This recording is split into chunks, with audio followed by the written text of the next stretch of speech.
In this video, I'll show you how to enable WebGL 2.0 on Chrome. It's going to be a full guide video. Make sure what I'm going to show you in this video. This video is only for educational purposes only. So once you have logged into your Chrome, what you need to do, click on this three-dotted icon, click on settings.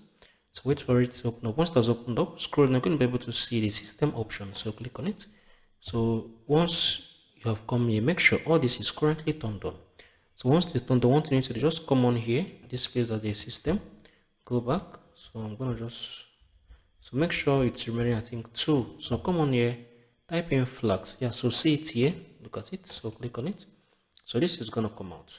So what you need to do now, once that's opened up, what you need to do, make sure you come on here and type in WebGL. So this is gonna come out. So you can see it, WebGL developer extension. So make sure you come on here and enable all of them.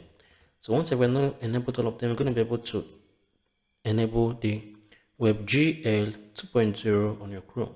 So if you find this video helpful, share your thoughts below in the comment section. Thank you all for watching. I'll see you in the next video.